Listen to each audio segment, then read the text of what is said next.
все это законодательные аспекты. А в этом году даже есть 10-летие. И Алексей Сергеевич сказал, я думаю, мы сегодня сигарету слышим, я очень надеюсь, что главным итогом года матери в Якутии станет появление миллионного жителей республики.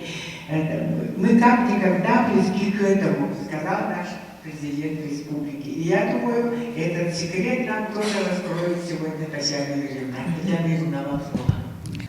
Я хочу начать свою информацию с того, что наша республика – самый крупный регион Российской Федерации, занимает 20% территории России. И на сегодняшний день здравоохранение Якутии обслуживает расстояния и масштабы, которые сопоставимы по территориальной организации 20 субъектов Российской Федерации.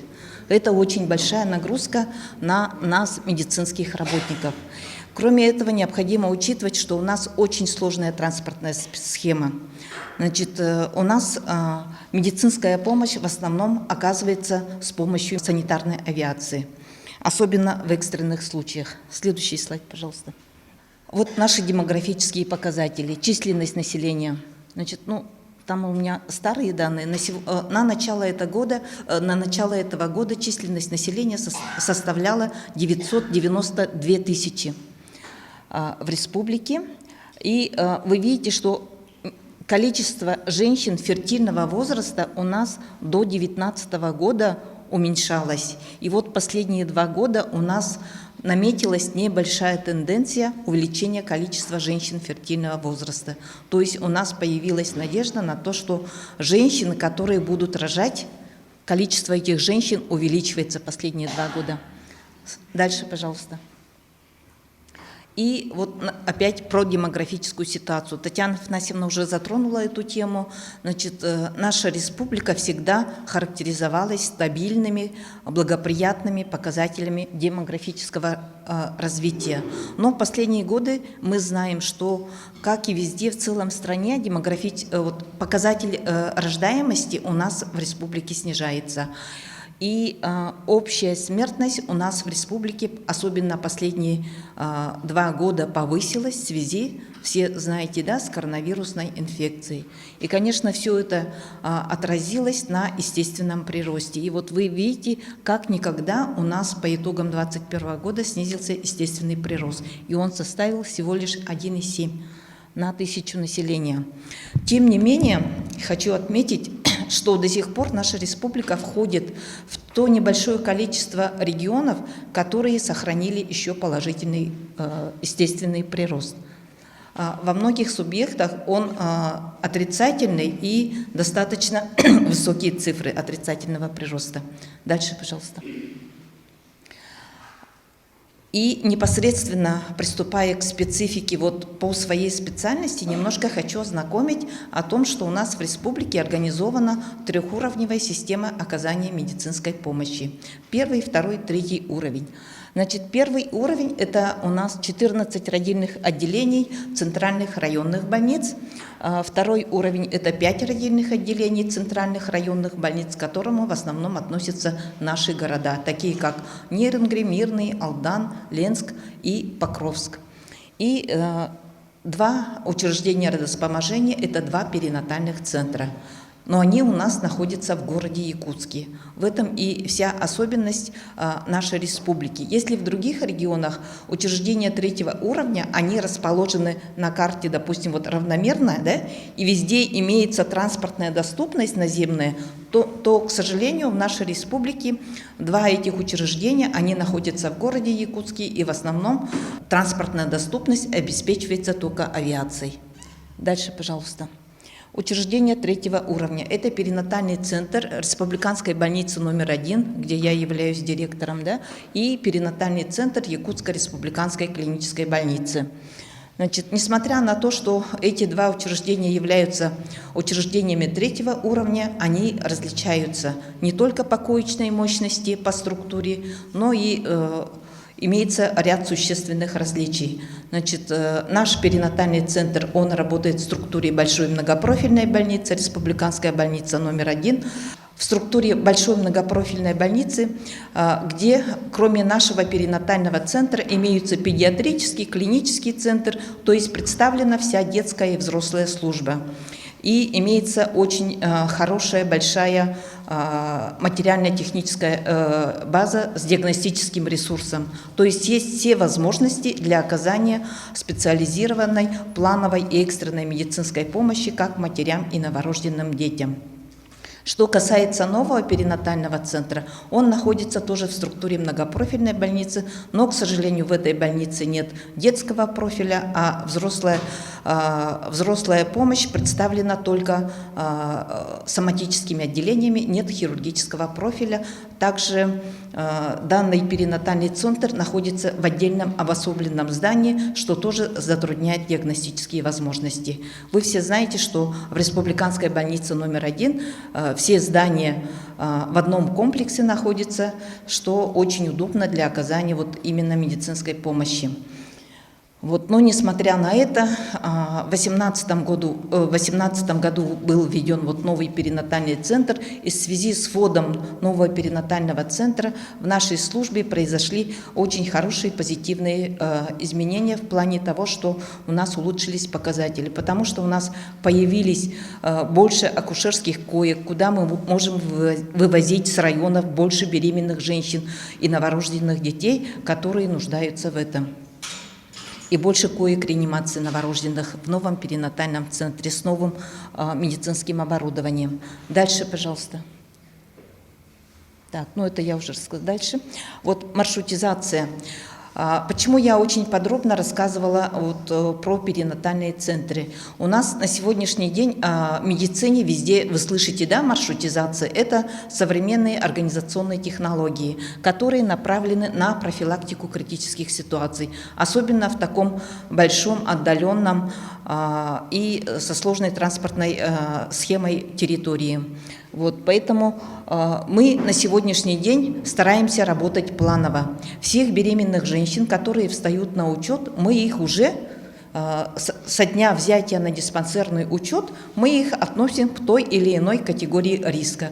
То есть если беременная низкой группы риска, она может остаться рожать у себя в районе, то есть в учреждении родовспоможения первого уровня. Если есть показания для второго, третьего уровня, то эту женщину необходимо обязательно направить в учреждение второго или третьего уровня. Но в нашей ситуации вот маршрутизация со вторым уровнем особо не работает. Мы всех с районов направляем на третий уровень в связи с тем, что я уже говорила, да, что у нас между районами нет транспортной доступности. Дальше, пожалуйста. Теперь про количество родов. Ну, несмотря на все усилия, которые у нас проводит правительство, да, последние годы, конечно, у нас имеется тенденция снижения числа родов. Пока мы не можем сказать, что у нас число родов увеличивается. Положительным моментом является то, что вот внизу в диаграмме вы видите, что у нас увеличивается число родов на третьем уровне, то есть в перинатальных центрах, где созданы все современные условия для оказания специализированной экстренной и плановой медицинской помощи как беременной женщине, так и новорожденному ребенку. В результате чего у нас в республике произошло снижение младенческой смертности. Об этом я более подробно расскажу. Дальше, пожалуйста. И вот данный слайд я специально сделала, хочу показать. Вот благодаря усилию вот нашего правительства есть очень много стимулирующих мероприятий, которые направлены на повышение рождаемости. Вы видите, что у нас, несмотря на то, что в республике снижается число женщин первородящих, в связи с тем, что, ну, в курсе же, да, что в 2000-х годах у нас резко снизилось число родов, и, конечно, сейчас рожают эти женщины, и их число максимально снижено, да? Но тем не менее, посмотрите, пожалуйста, у нас в последние годы имеется четкая тенденция увеличения числа рождения третьего и более ребенка. И они даже превышают показатели вот первого рождения. Это достаточно хороший показатель в целом для республики и страны у нас в республике созданы условия для многодетности. Это очень хорошо. Но для нас, медицинских работников, с другой стороны, это не очень хорошо. Понятно, что повторно родящие женщины – это уже возрастные, да, со своим набором соматических заболеваний, уже с букетом акушерских осложнений и так далее. Но, тем не менее, на сегодняшний день мы с этой проблемой стараемся справляться. Дальше, пожалуйста. Вот вы видите, в связи с этим у нас снижается количество нормальных родов в республике. Было повышение количества операций кесарево сечения, но в результате того, что последние годы мы целенаправленно ведем работу по снижению частоты операций кесарево сечения, у нас наметилась тенденция снижения. Мы сейчас даже женщины, которые имели в анамнезе операцию кесарево сечения одно, мы их готовим на естественное деторождения, чтобы в дальнейшем не ограничивать их репродуктивную функцию. Потому что если у женщины в анамнезе будет 2 кесарево сечения, то она уже в последующем сама рожать не может, у нее будет только кесарево сечение. А если женщина с одним рубцом родит, то она в последующем сама тоже может рожать. И это не ограничивает ее репродуктивную функцию. Поэтому мы сейчас в этом направлении ведем очень серьезную работу. Дальше, пожалуйста. Преждевременные роды. Значит, у нас наметилась тенденция тоже снижения частоты преждевременных родов.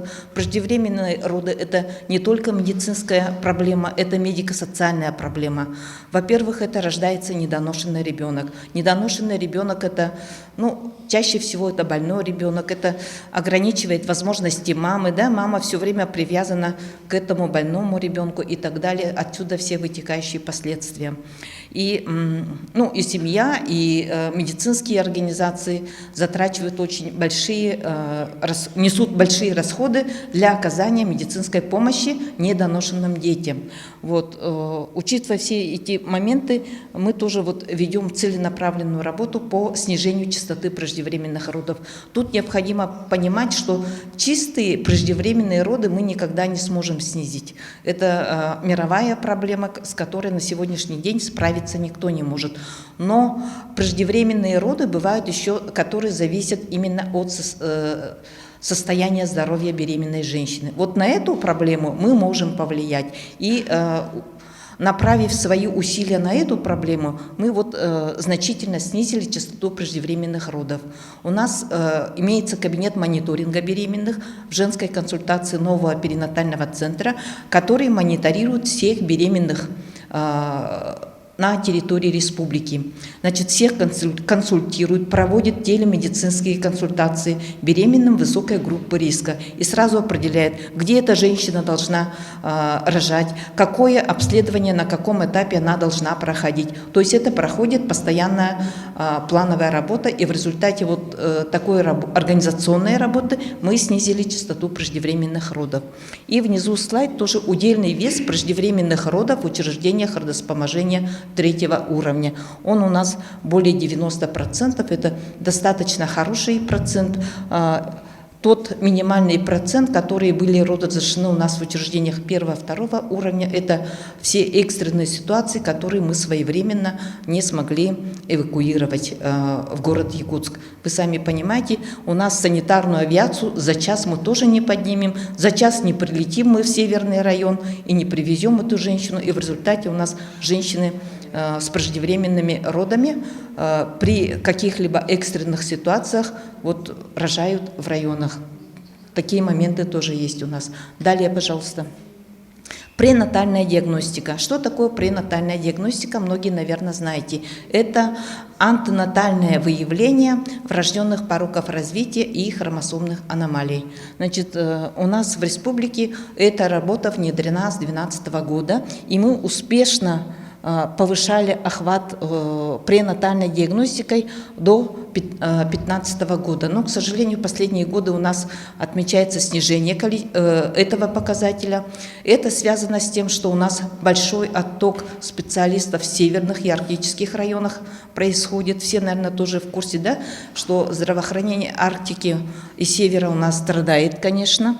И Пренатальная диагностика – это у нас специалисты ультразвуковой диагностики, которые во время беременности в скрининговые сроки, это начинается с 11 недель до 13 недель, должны выявить врожденные пороки развития. Это очень маленькие сроки, и это должны быть специалисты экспертного уровня. А на северах и в Арктике рождаемость очень маленькая, беременных женщин совсем мало, там в год рожают, наверное, 20-30 женщин, чтобы обеспечить мастерство врачей-экспертов, им нужны потоки. Это должно быть не менее 200 исследований в год. И при всем желании, если даже мы всех этих экспертов отправим на север и Арктику, вот эта задача для нас непосильна. Если даже там будут врачи, если у них поток небольшой, будет большая вероятность того, что эти пороки будут пропускаться, что мы на сегодняшний день и имеем, да? Бывают тоже такие случаи. И поэтому, изучая эту проблему с 2015 года, мы очень долго думали, как нам выйти из этой ситуации, и только в этом году мы писали во все инстанции письма, чтобы наших беременных женщин, хотя бы из северных и арктических районов, беременным женщинам оплачивали проезд на обследование в город Якутск и так далее. Но это, сами понимаете, очень большие финансовые затраты, и этот вопрос у нас никак не решался, но в этом году Министерство здравоохранения совместно с Минтрансом нас поддержали, и мы отработали порядок обеспечения беременных женщин из северных и арктических районов субсидированными авиабилетами. Это уже большое подспорье. Женщины беременные будут к нам приезжать на не только ультразвуковое исследование. Мы в тот период, когда они к нам приедут, проведем полное обследование здоровья беременной женщины. И мы очень надеемся, что вот наконец-то у нас беременные женщины Арктики и Севера получат то полноценное обследование, которое положено в период беременности и родов. Дальше, пожалуйста. Вот перинатальная смертность и младенческая смертность. В 2021 году в результате проведенных всех вот этих организационных мероприятий, которые проводились под кураторством Министерства здравоохранения, нам наконец-то вот в 2021 году удалось достичь исторического минимума как младенческой смертности, так и ранней неонатальной смертности. И видите, ранняя неонатальная смертность у нас в республике составила 0,6 промилле. Таких показателей у нас никогда не было, а младенческая смертность 3,6 промилле. Значит, и данные показатели, они ниже даже, чем показатели в целом по Российской Федерации и Дальневосточному федеральному округу.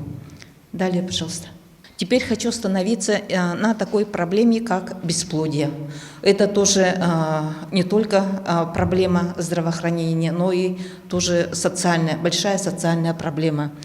Значит, в республике у нас экстракорпоральным оплодотворением и оказанием медицинской помощи семьям с бесплодием занимается вот только наш перинатальный центр. У нас в центре имеется отделение вспомогательных репродуктивных технологий. Значит, и начиная с 2013 года, когда процедуру экстракорпорального оплодотворения ввели в ОМС, нашим женщинам республики этот вид медицинской помощи стал доступным. До 2013 года ЭКО проводилось только платно. И начиная с 2013 года, видите, у нас в республике увеличивалось число экстракорпорального оплодотворения.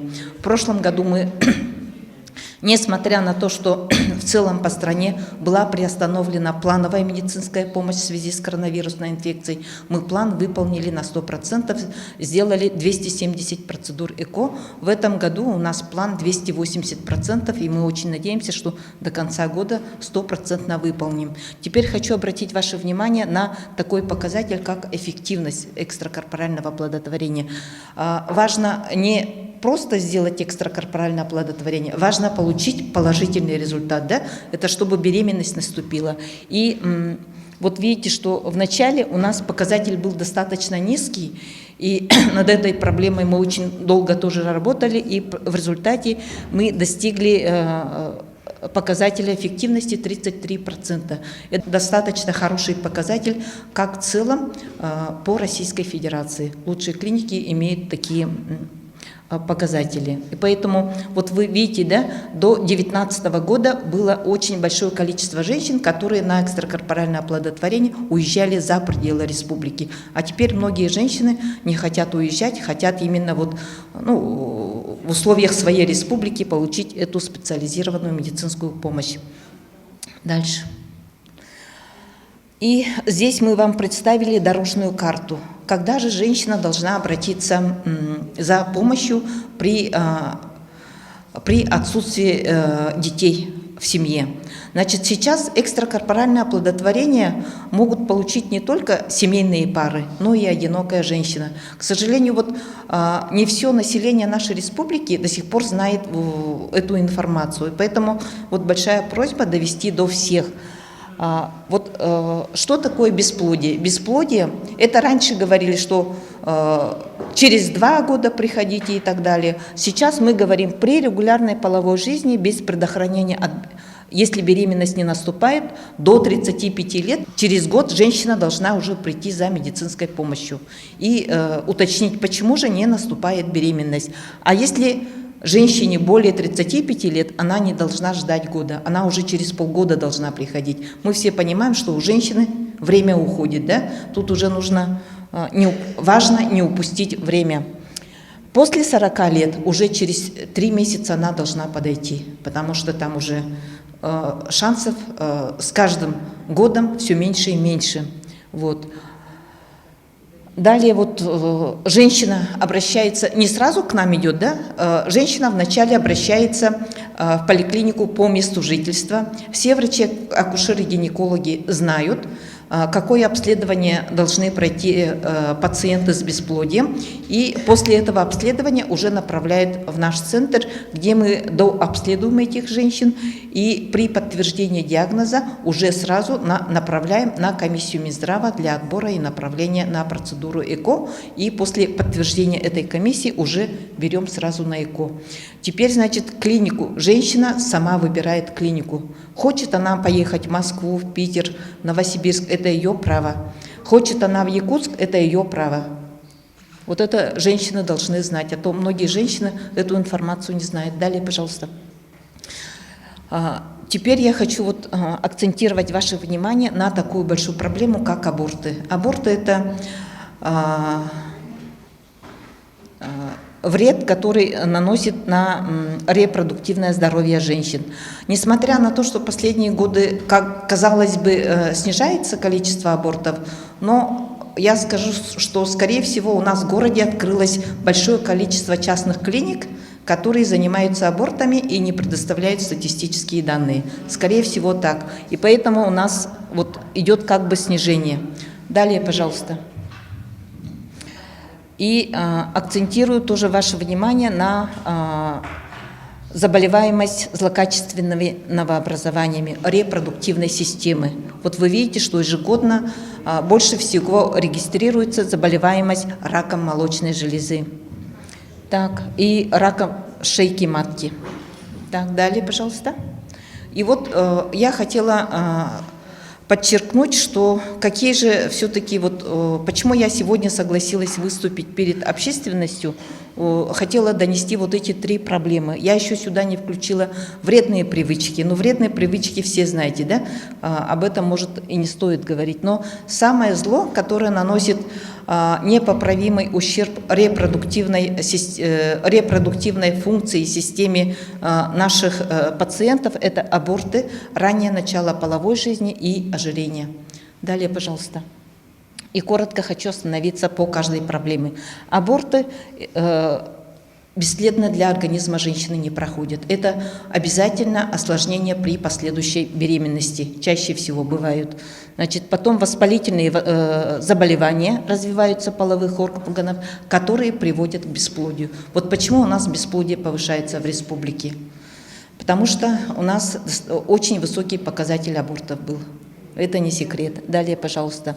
Раннее начало половой жизни. К сожалению, в последнее время у нас в республике очень раннее начало половой жизни как у девочек, так и у мальчиков.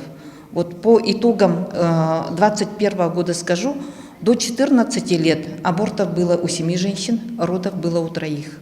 То есть идти до 14 лет. 12 лет приходят девочки и на аборты, и на роды. Вот когда мы начинаем разговаривать о половой жизни с нашими детьми в 12 лет, это уже поздно. Я хочу сегодня донести информацию до вас о том, что необходимо в семье начать вот эти, должны быть какие-то семейные ценности, и мы своим детям чем раньше, тем лучше говорить должны о том, что лучше не начинать вот рано половую жизнь и чем это может закончиться. Вот, я уже повторять не буду, там все написано, вы прочитали, да? И бич на сегодняшний день ожирение – это пандемия 21 века. Вроде бы казалось, какое отношение имеет ожирение к акушерству, к родам, да? А очень большое отношение имеет. Вот вы видите, женщина с ожирением – или она бесплодна, или это беременность с большими осложнениями. Это всегда проблемная пациентка будет для нас, женщина с ожирением. Если женщина беременеет, скорее всего, у нее разовьется гестационный сахарный диабет. По данным нашего центра, в отделении патологии беременных у нас каждая 4-я беременная, которая была госпитализирована, у каждой 4-й женщины был гестационный сахарный диабет. Это вот проблема нынешнего времени. Это вследствие гиподинамии, углеводного питания. В общем, алиментарное ожирение идет. И вот кого может родить женщина с гестационным сахарным диабетом? Конечно же, это будет больной новорожденный ребенок с метаболическими нарушениями. То есть у женщины с гестационным сахарным диабетом здоровый ребенок не родится. Конечно, там уже будут нарушения уже внутриутробные. Вот это женщины не понимают, к сожалению. Мы ежедневно сталкиваемся с такими женщинами, когда мы им чуть ли не на пальцах объясняем о необходимости соблюдать диету, необходимости лечения, все рекомендованное получать. Но многие женщины не понимают, к сожалению. Дальше, пожалуйста. И задачи, которые на сегодняшний день перед нами стоят совместно с общественностью, это все, что я сказала, да. Вот здесь еще хочу подчеркнуть преимущество грудного вскармливания. Мы очень успешно работаем с Прасковьей Петровной. Хочу поблагодарить ее за пропаганду грудного вскармливания в республике. И во всех районах матери России очень активно работают именно по пропаганде грудного вскармливания. И вот то, что я сказала. Так, дальше, пожалуйста. Так, и здесь можете сфотографировать. Хочу вас ознакомить с просветительским проектом по репродуктивному здоровью. Каждую субботу в 16 часов по нашему, то есть 10 часов по Москве, организуются встречи с федеральными экспертами как для врачей и широкого круга населения по репродуктивному здоровью. И можете распространить у себя вот среди населения. Спасибо за внимание. Этими проблемами должна заниматься, потому что мы все просветительской деятельностью должны совместно работать. 12 лет быть матерью, это, конечно, очень сложно, да? Я думаю, в резолюции этот вопрос у нас займет особое место. И закончит наше выступление Лена Павловна, член Общественной палаты Российской Федерации, российская семья от многообразия к Палату Российской Федерации от Республики Саха-Якутия и являюсь членом комиссии по демографии, защите семьи, детей и традиционных семейных ценностей. И основным приоритетом деятельности нашей комиссии является, конечно же, это поддержка и укрепление семьи, непосредственно именно традиционных семейных ценностей и вопросы демографии. Буквально недавно я приехала с регионального форума сообщества из Республики Карелия. До этого такой же форум состоялся в Республике Татарстан в городе Казани, Новосибирской области, в городе Липецке. На всех этих форумах обсуждались вопросы непосредственно семьи, укрепления семейных ценностей. И я хочу вам сейчас несколько слов, как сказали, время ограничено, очень кратко рассказать об основных таких вот проектах, которые непосредственно были реализованы с участием Общественной палаты Республики Саха-Якутия с моим участием. Это проект «Российская семья от многообразия к самоидентичности». Вот это просто можно листать, я своими словами расскажу. Вот слайды, да, они пока пусть идут. Значит, нами было инициировано проведение фотовыставки по данному наименованию, и оно было посвящено российским многодетным семьям нашей страны по различным номинациям. И проводили мы это мероприятие совместной комиссии по межнациональным отношениям Зориным Владимиром Юрьевичем и нашей комиссии непосредственно, для того, чтобы в очередной раз затронуть тему многодетности. И хочу сказать, что вообще приоритетом государственной политики нашей страны на сегодня признаны многодетные семьи. То есть развитие многодетности является сейчас национальной идеей. И мы активно продвигаем вообще в целом эту тему на всех российских площадках. А Республика Саха-Якутия у нас исторически считается многодетной республикой. И, наверное, схожий такой опыт есть у Республики Татарстан, где в этом направлении также проводится большая работа, и у них имеются очень хорошие, успешные практики по поддержке в целом семьи. И вот когда я выступаю в качестве спикера на разных дискуссионных площадках, я всегда рассказываю об опыте Республики Саха-Якутия в этом направлении, о том, что в этом году у нас объявлен год матери, да, что ведется большая работа по популяризации семьи, семейных ценностей. В этом году у нас в республике был проведен семейный фестиваль впервые. Была проведена дальневосточная демографическая конференция, тоже по различным направлениям, самым основным, актуальным, на основании которой вот принята сейчас программа развития именно Дальнего Востока и в плане демографии. И на чем я еще хотела несколько слов свои акцентировать, сказать о том, что я являюсь руководителем Якутского регионального отделения «Российская семья», почетным председателем является Мария Михайловна Прокопьева, она здесь присутствует. И в этом году традиционно мы провели конференцию, это Педагогический институт Северо-Восточный, 4-ю всероссийскую с международным участием «Педагогика и психология семьи. Современные вызовы, традиции и инновации», посвященной Году матери. Эта конференция является традиционной, и в ней участвуют представители не только нашего региона, но и Российской Федерации и международные участники по основным направлениям, как психология семьи, семейная педагогика, психология воспитания и практическая психология. Имеет высокий индекс цитирования и размещено на электронной библиотеке e-library. И в ходе этой конференции при подготовке было проведено анкетирование женщин-матерей, материалы которого также представлены в электронном варианте. Кого интересует, вы можете ознакомиться.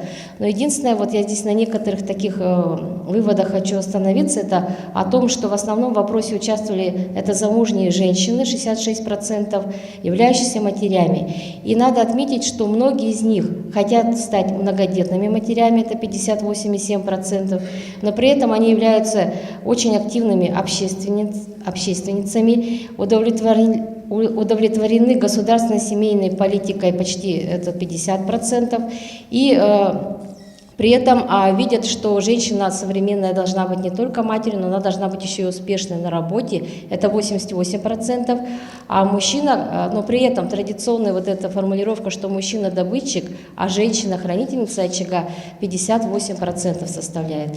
Ну и кроме того, небольшую, наверное, тревогу вызывает то, что роль матери в жизни ребенка, она почему-то имеет все-таки недостатки, это 52%, то есть недостаточно времени современной матери уделяет время своим детям, видимо, ввиду своей занятости, я так понимаю. И кроме того, сейчас в данное время в Педагогическом институте кафедры возрастной педагогической психологии проводятся различные тренинги. В данное время это по снятию тревожности, в том числе с теми событиями, которые сейчас происходят, это по специальной военной операции. И охват на сегодня составляет более 200 человек. Это не только студенты, это и молодежь. Поэтому тоже обращаемся к вам, если есть желание, вы можете направить или стать участниками этих тренингов. И завершая свое выступление, хочу сказать о том, что Я, как член Общественной палаты непосредственно и региональной, и российской, вижу свою миссию в принятии консолидированных решений и в создании условий для создания таких площадок и обсуждения таких площадок. Если вы, например, имеете какую-то инициативу, у вас есть какая-то идея, да, которую вы хотели бы обсудить не только на площадке нашей региональной, но и на российской, вы можете обратиться к нам в Общественную палату, лично ко мне, и мы готовы как бы к сотрудничеству, потому что на сегодняшний момент нами проведено вот уже официально 4 крупных, наверное, мероприятий на федеральной площадке. Это и круглые столы мы проводили, и форум один мы межрегиональный провели. И, кроме того, вот 1 ноября я лично еду в Москву проводить тоже мероприятие. Это круглый стол, посвященный безопасному детству. Называется «Это вам не игрушки». Поэтому в электронном, вернее, можно будет онлайн зайти и также послушать и принять участие, если у вас есть такая, как бы, интерес к этой теме. Спасибо за внимание. Лена Павловна, это вам не игрушка, она будет иметь свою площадку онлайн, да? А вот этот последний, вот этот круглый стол, о котором я говорю, будет проходить в Общественной палате Российской Федерации. Нет, мы проводим очно, там участвуют федеральные эксперты, уполномоченные по правам человека, по правам ребенка, заинтересованные все вот участники, которые заявились. Основной как бы идеей проведения мероприятия послужило обращение родительской общественности, тревога их о том, что не все так гладко, например, в игровой среде и так далее. Будет трансляция. Я говорю, поэтому если я могу ссылку потом просто отправить, чтобы приняли участие. 1 ноября. Значит, Лена Павловна является директором детского центра «Виргиния», который у нас в республике на слуху. Мы желаем дальнейших успехов и представлять наши интересы русских женщин на российском уровне. Сегодня приятно было вас слушать. И последнее у нас выступление – это о своей матери нам выступит Татьяна Кимовна Корякина. Она выпустила книгу о своей маме, член Президиума Союза женских организаций нашей республики. Пожалуйста. И мама не стала после ковида, и очень тяжело мне было потерять маму. Она была самым главным человеком в моей жизни. Поэтому, чтобы как-то пережить эту потерю, я решила сделать книгу памяти о маме. Эта книга была задумана как книга для внутреннего, как говорится, потребления семьи, но Анжелика Егоровна сказала, что на вашем примере надо, чтобы и другие семьи задумались о том, чтобы сделать книгу. Поэтому я вот сегодня о ней расскажу, об этой книге. Значит, все в жизни бывает не случайно. Так совпало, что эта книга получилась именно в год матери. Да? Поэтому мама наша была самая любимая и заботливая мама на свете. Она жила и трудилась ради нас, своих детей и внуков, и выросла она в тяжелые военные и послевоенные годы, очень любила жизнь, ей было 85 лет, и она была благодарна судьбе, что встретила нашего папу, родила 2 замечательных детей, она так всегда говорила, и познала то, что она была именно бабушкой, 3 внуков у нее было. Наша мама заслуженный работник образования республики, почетный работник среднего профессионального образования Российской Федерации, ветеран тыла, труда, чурапчинский переселенец. И она, сейчас остановите, пожалуйста, этот слайд, да. Она награждена почетной грамотой ЦК ВЛКСМ. Когда я готовила книгу, я подняла все архивы мамы. Это ЦК ВЛКСМ, это в советское время, кто помнит, это была очень знаковая награда. Она очень большого формата, здесь на слайде она небольшая, на самом деле она очень большая. И мама, я вообще поразилась, что она сохранила все документы, да, очень. То есть мы переезжали очень много раз, квартиру в квартиру, но она сохранила эти все документы и все это бережно передала мне. Да, мама была более с 30 лет членом КПСС, более 32 лет проработала в системе высшего образования республики, была преподавателем сельхозфакультета Якутского госуниверситета и преподавателем агрономического отделения сельскохозяйственного техникума. Общий трудовой стаж 40 лет и педагогический 32 года. Значит, можно вернуть, я буду говорить, когда слайды, да, ну, чтобы было понятно. Верните, пожалуйста, вот я хотела сказать про нашу бабушку. Мама родилась 20 августа 1935 года, и, значит, в 1942 году и в возрасте 6 лет ее семью переселили в Жиганск на, значит, заготовку рыбы. И вот наша семья, вот мама и все, значит, выжили благодаря Февронии Михайловне Варламовой. Вот наша бабушка, она сохранила свою семью, привезла их обратно всех в Чурапчу. Это был большой, как бы, труд, большой подвиг героический нашей бабушки. И вот это от бабушки передалось маме, от мамы мне. И я сейчас очень надеюсь, что это будет продолжаться и дальше. Пожалуйста, дальше.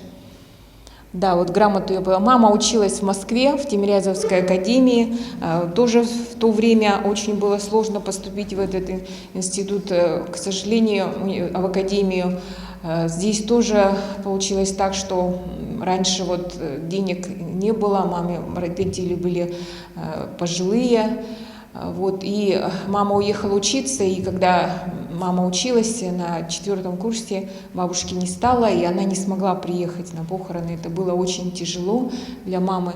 Вот, ну, мама училась в Москве, поэтому все прекрасное и красивое она нам, как говорится, все воспитала в нас.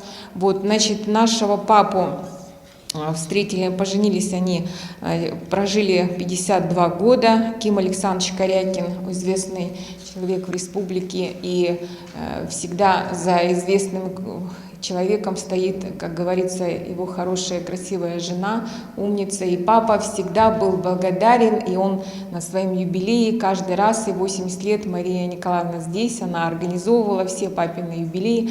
Она всегда говорила, что он говорил, что я жив и дожил, чего-то достиг только благодаря маме. Поэтому вот такую в книгу это, да, жене, да, своей жене, нашей маме. Дальше, пожалуйста, слайды. Вот Ким Александрович Корякин, его друзья называли генерал охоты. И сейчас тоже, когда вот ходишь в обыденной жизни, кажется, папа, мама, да, а сейчас я понимаю, что он 42 года руководил охотобществом, и его избирали 8 раз съездом охотников. Вот люди 2 созыва, 3 созыва уже считают себя героями, а это вот действительно герой, 8 раз его избирали. И общим съездом. Да. Следующий слайд, пожалуйста. Вот, это вот наша семья, мама, ну, наша вот в детстве и вот сейчас. То есть вот эти все памятные фотографии, это все в книге. Книга получилась 348 страниц. Следующий слайд. Да, вот, значит, мы 2 детей у мамы. Мама всегда гордилась тем, что она вот воспитала 2 кандидатов наук. Мы оба, значит, у меня 2 красных диплома, у брата тоже, он Уральский политех закончил, мы оба работали в структурах правительства, успешно были заместителями министра, поэтому вот сегодня очень хорошо сказала Варвара Борисовна, что если ребенок воспитан в ласке матери, то он как бы чего-то достигнет в жизни. Вот это яркий пример. Я считаю, что если я чего-то достигла в жизни, только благодаря маме полностью. Спасибо. Так, следующий слайд. Да, это внуки. Они очень благодарны, любят бабушку. Всегда и в воспоминании тоже все это написали. Следующий слайд. Мама работала, как я сказала, в сельхозтехникуме. Следующий слайд. Когда было столетие техникума, 80-летие техникума, мы ходили на, значит, это мероприятие, то все студентки, выпускницы, вот следующий слайд там есть, следующий, ага, вот это вот и провожали. Работала в университете преподавателем 9 лет, 23 года работала в сельхозтехникуме. Следующий слайд. я вот эти все исторические фотографии, все следующие, пожалуйста, слайд переключите, ага. Вот, и, значит, мама, насколько я знаю, мама воспитала ее выпускниками, были 4 доктора наук, среди них наш, значит, президент Академии наук Владимиров Леонид Николаевич. Я вот просто хочу зачитать то, что вот он написал в своих воспоминаниях. Я очень благодарна, что все дали свои воспоминания, и что он написал. Феврония Никитична нас предупреждала: «Береги платье с нову, а честь с молоду», цитировала она Пушкина из «Капитанской дочки». Хорошее начало важности студенческого жизненного этапа, прилежного отношения к учебе, своему внешнему виду, сильно не критикуя, она умела дать понять ребятам, что приемлемо, а что нужно исправлять для своего же блага.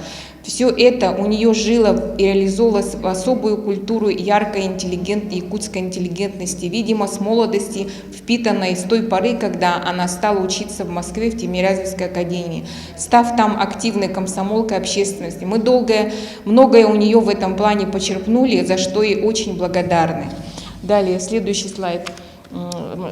Пахомов Александр Алексеевич тоже был ее студентом, она его учила, и, значит, вот что он тоже вспоминает. «Мне особенно запомнился в период учебы в техникуме, кроме профессионального мастерства, как преподавателя и личностные человеческие качества Февронии Никитичны, чувствовался ее большой авторитет среди руководства и преподавательского состава техникума. Они очень уважительно отзывались коллеги-преподаватели. В ней чувствовался интеллект, человек большой внутренней культуры и интеллекта. Общение с ней вызывало истинное удовольствие». Следующий слайд. Это известные люди, я не буду говорить, кто. Значит, была ее студенткой и Александра Иннокентьевна, к сожалению, она ушла у нас тоже из-за ковида, поэтому не успела дать воспоминания. Я очень благодарна. Следующий слайд. Да, вот студентки, вот это было мероприятие в Триумфе техникума, да, и было столько много людей, столетие, да, и, значит, они все окружили маму, и было так интересно смотреть, они все уже стали в годах, и они все говорили: «Феврония Никитична, а вы совсем не изменились, мы на вас смотрим, и кажется, что мы побывали вообще в своих студенческих годах». И мы до того, она вот обрадовалась их, это что, было общее фотографирование преподавателей, и мы туда не услышали, не успели прийти, было такое. Да, следующий слайд. И вот мама сохранила, помимо всех документов, грамот, сохранила еще открытки, которые ей писали ее студенты. Да, и вот есть группа ЗИ-79А 1984 года выпуска, они нарисовали такой альбом, и она его хранила. Ее студентка, она тоже сейчас в Санкт-Петербурге, она оттуда отправила свои воспоминания, она здесь тоже есть, и в книге я включила. Дальше, значит, одно из первых воспоминаний написала Павлова Аэлита Георгиевна. Сегодня должна была подойти ее дочка Мария Леонидовна, это директор детского сада, да, но, значит, она не подошла. И вот очень хорошие, теплые слова написали все о маме, да, я вот все это включила в книгу и вот перечитываю, и хотела зачитать слова Аэлиты Георгиевны. «Без чувства патриотизма невозможно работать на земле. Это было кредо семьи Корякиных. Агроном и охотовед создали в нашем городе знаковую семью, которая неофициально собрала вокруг себя всех любителей природы. Феврония Никитична из стен техникума не одно поколение агрономов, которые становились командирами производства, руководителями больших сельхозпредприятий. Есть неписанный закон: ученик должен превзойти своего учителя, а дети своих родителей. Быть побежденным учеником и своими детьми – это счастье, которое испытала замечательная якутская женщина Феврония Никитична, педагог и мама с большой буквы». Спасибо. Да, значит, преподаватель университета, следующий слайд.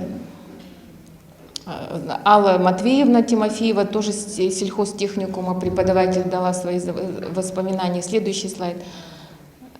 Вот, значит, Савинова Маргарита Семеновна, это преподаватель университета, она тоже дала свои воспоминания, очень хорошие. Мы учились вместе с дочерью Маргариты Семеновны, работали вместе.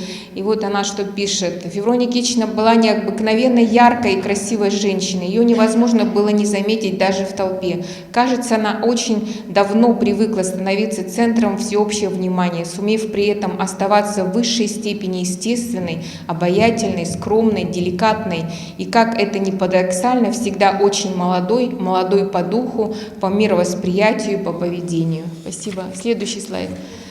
Вот, и, значит, тоже Винокурова Оксана Александровна дала свои воспоминания, они вместе работали коллеги, и мама сохранила автореферат кандидатской диссертации, который подписала Оксана Александровна. Она была очень удивлена, что этот автореферат с ее подписью мама хранила бережно. Следующий слайд. Сегодня здесь присутствует моя тетя Татьяна Семеновна Сантаева. Она очень долгое время была руководителем очень крупного, большого детского сада. Сегодня правильно сказала Татьяна Афанасьевна, что от того, какой будет детский сад, очень зависит дальнейшей жизни ребенка. Ну, конечно, это мама, и это первое, как говорится, общественное формирование, в которое попадает ребенок. От того, какой будет детский сад, его складывается дальнейшая судьба. Татьяна Семеновна, она очень любила мою маму, это ее тетя, она, значит, моей мамы, старшей сестры, дочь. Да. Елена Никитична воспитала 6 детей в далеком Жиганском Улусе. В этом году было у нее столетие. Татьяна Семеновна тоже выпустила книгу о маме, поэтому я очень благодарна, Татьяна Семеновна сегодня подошла. И еще следующий слайд. Вот Анжелика Егоровна тоже маму мою знала, наши мамы тоже были знакомы, мы отдыхали вместе. Следующий слайд.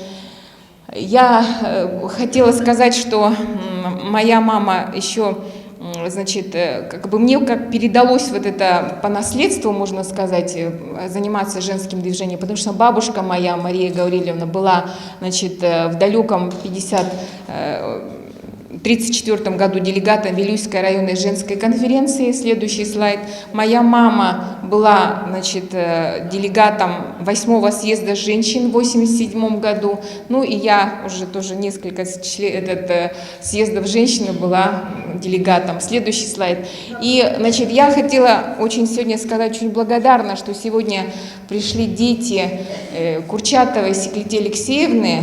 Я была ее... Она называла меня своей дочкой. Да, пожалуйста. Да. Тамара Афанасьевна и Алексей Петрович. Подойдите, пожалуйста. Да. Я хочу сказать, что Секлите Алексеевна, она была мне как вторая мама. Значит, сейчас мы готовим книгу о Секлите Алексеевне. Она... Ну, здесь уже тоже сказали, она была основоположником якутского радио, телевидения, председатель женсовета в 17 лет. Она 13 лет достойно представляла женщин Якутии на российском уровне. Кавалер ордена, знак почета. Вот сегодня, конечно, это прозвучало, но я, когда готовим книгу, я держала в руках 2 ордена, и у меня прямо дрожь была вообще в руках, в сердце, что вот есть человек, который вот именно получила женщина 2 ордена. Они были очень большие подруги с моей мамой. Это просто как бы не могли, как говорится, каждый раз созванивались. Это были очень близкие подруги. Наши семьи дружили. И да, знаете, да. И следующий слайд. Вот. И я вообще благодарна судьбе, что выросла, значит, на примере таких женщин, как Нина Иннокентьевна Протопопова, это моя уже по крови тетя, Секлите Алексеевна, это моя по духу, по воспитанию тетя, и моя мама Феврония Никитична. И вот, значит, это вот такая памятная фотография. В общем, в этой книге все собраны, все фотографии, архивы, поздравления, открытки. Да, я вот сейчас покажу.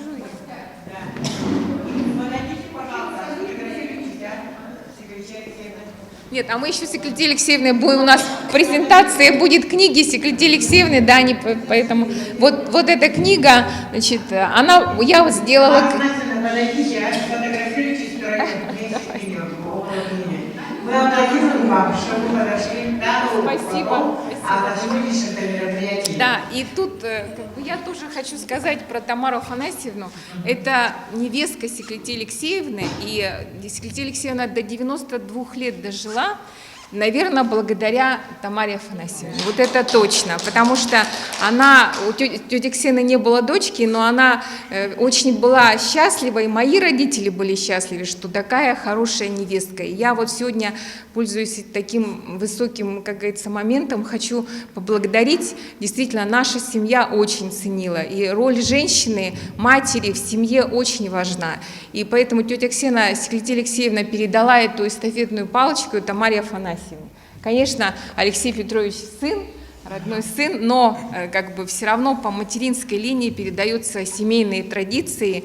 И мы готовим книгу и очень надеемся, что 24 ноября, я не знаю, на какой площадке, но будет презентация книги о Секлите Алексеевне, можно здесь, да, и, пожалуйста, как бы приглашаем тоже принять участие. И сегодня круглый стол, он посвящен, значит, тому, что женщина – это история Якутии, это история женщины, да, и женщины-матери, да.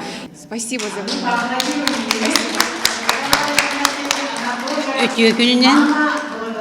Биһиги кырдьык бу курчатактар, Ефимовтар жекергеннере, карякеттер жекергеннерин кытта олох догордугетилер. Иелер бит. Феврония Никитична кини олох бу Татьяна Кимовна 5 састагыттын. Биһи ебитин кытта догордаспыты. Энигинен Татьяна Кимовнаны биһи ебит Секлите Алексеевна кыгымден аттырыты. Кырдьык манны кини кыга болохан трибуна таксан етин туһунан кепсәбдеттен биһи улаханны кастанны бут үйөрдү бит. Феврония Никитична саха кутта далбар кутунеде.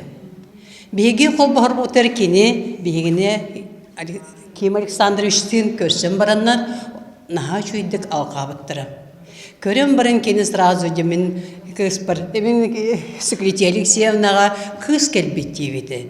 Онна бұл хылдар тұқылары бейгіне кені арчылан, арғычылан еджеті бұты. Бейі ебет бұл күн сіреттен бар бұты үйсіл болы. 95 сылын бейі білетті әппет. НВК саха эми передача оңырбыты, новостной делинтаға. Онтын бұлі ковиднен себестен улаға мәрбиятілі хатан тақсыбатақтыры. Кенгетін бейіме оңырбытын бағарбыппыт нағаратты. Оны бейі оғыбыт кыспы Татьяна Кимовна бейіні үйен, үйәттінеме үйбіл келен. Онна кені бәйтін күйін күдді ағар кейті Альбина Никенсе Паисеева үйен. Бұл кенге бүтін бүтәйіктақты тағарын әрбет.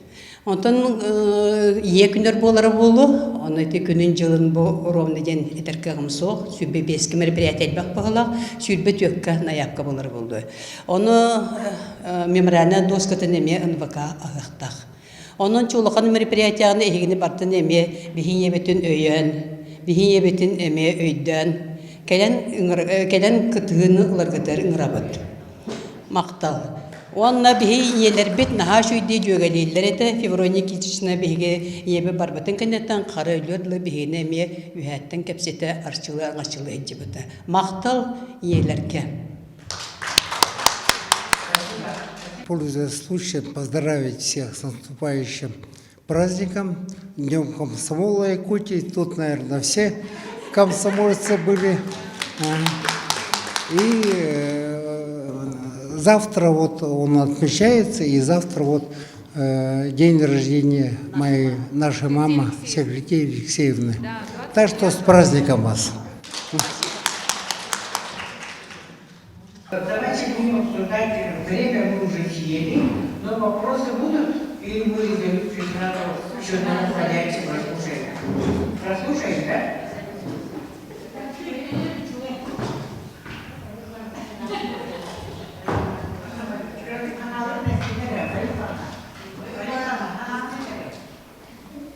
Анжелика басаркы нахши ыңырын ол сенің ефталарда күнді маны хайын жақталығын оны тілемен бүгін наға жүйме мероприятие көрттім.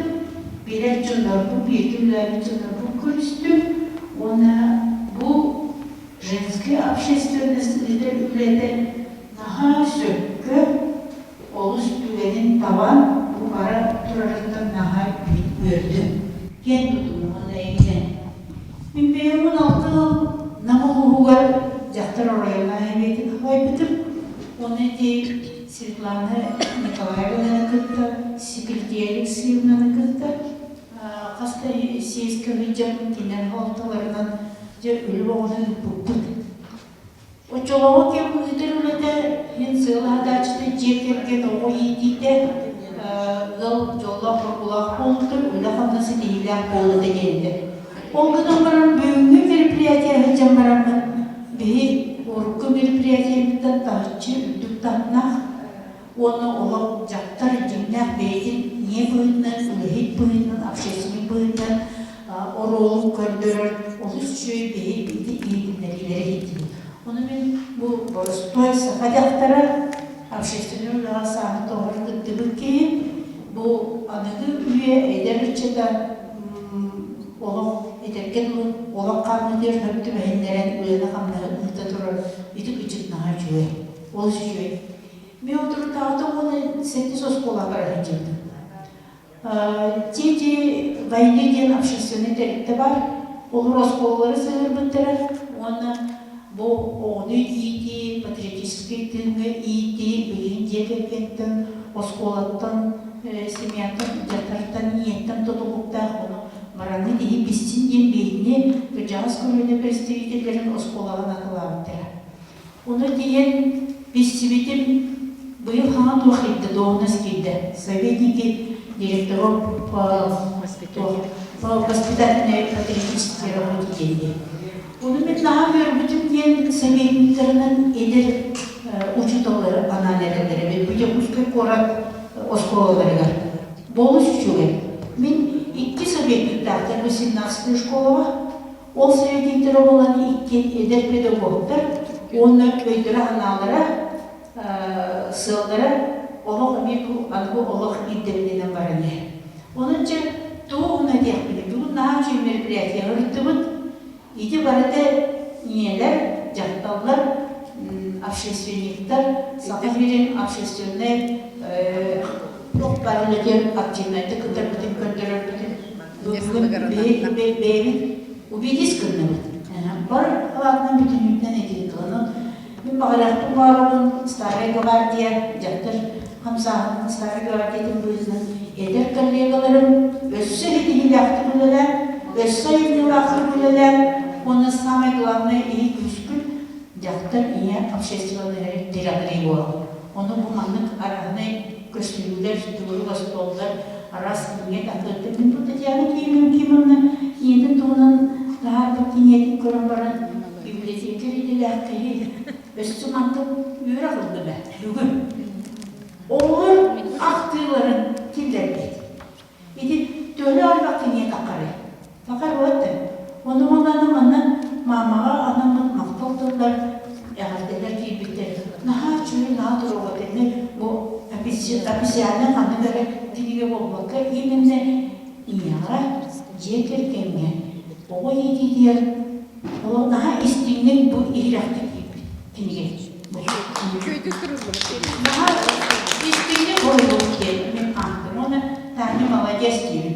Кене ағатын тұғынан кенегені мен тақарбыда, енді тұғынан тақарбыда, это наға сөйгей оғына кейтен тақарбыда. Бұл өтір, ит опыт бүңгілі.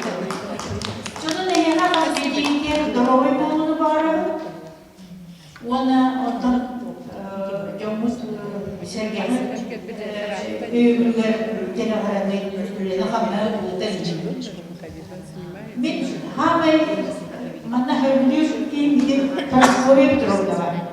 Ben aşık ile dahil oldum. Hep bir beş yıldır tamamda havaydım. Onun kullanılan ki akıllı ki doğruyete değil bu Fedorowna o türün initten yedi yiğer hıcılardan yedi türün bu kini aha höptah boldan iyedi. Her boldan oy buldu. Bunu öğreniye, ne oldu öyle. Etikinin onu politikanın gidebilir. Bu bana bir yener yoktu tane. Hayatım. Töre aslında oğlum töre hak yapıyor. Soça oğlum sonra bay buldu.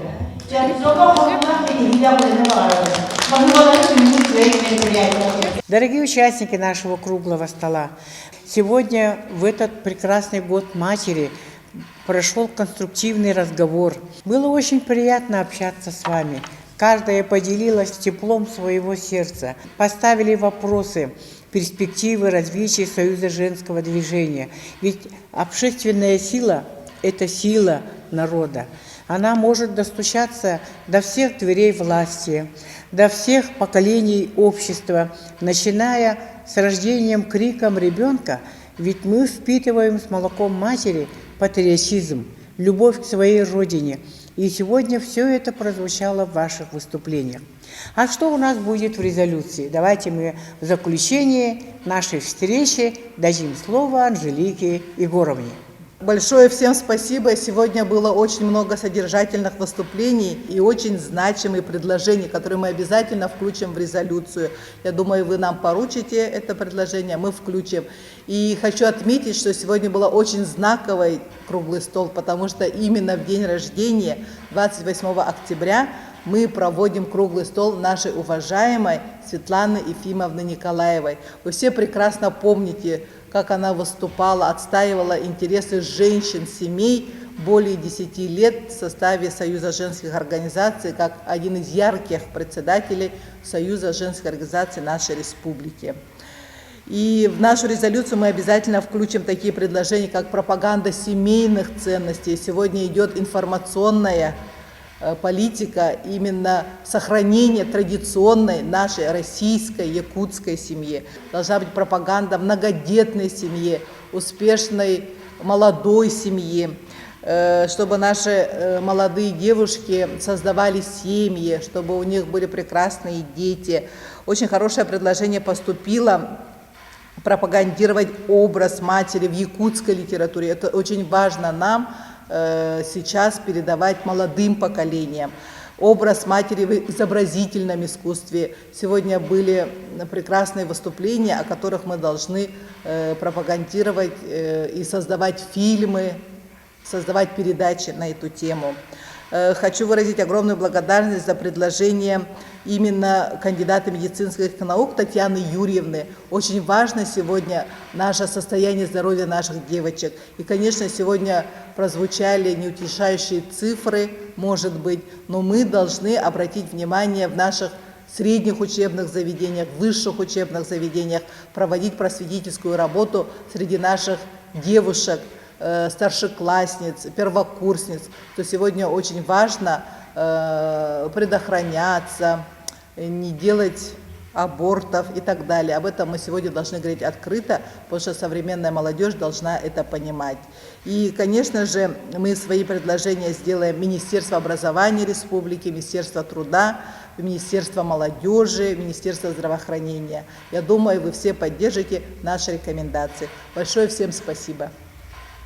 Дорогие наши женщины, мы говорим вам до свидания, до следующих встреч, ведь мы встречаемся каждый день с вами в школах, у себя на работе. Мы общественная организация, женская сила, которая внедряет указы главы Республики Арсена Сергеевича Николаева. Вы внедряете указы президента России Владимира Владимировича Путина. В эти сложные времена мы с вами вместе, мы вместе с вами сила. Дорогие наши женщины, пусть будут счастливы наши дети, пусть будем мы счастливы достижением наших детей, пусть будет мир на земле, пусть всегда будет солнце, пусть всегда будет мама, как поется в песне.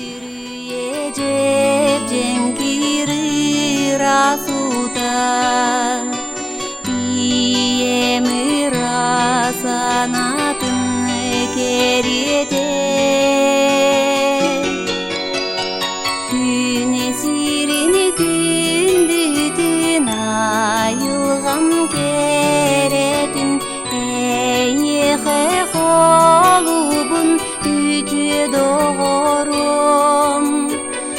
ырдык сулус керете тапталы жолуну билбиптер мактана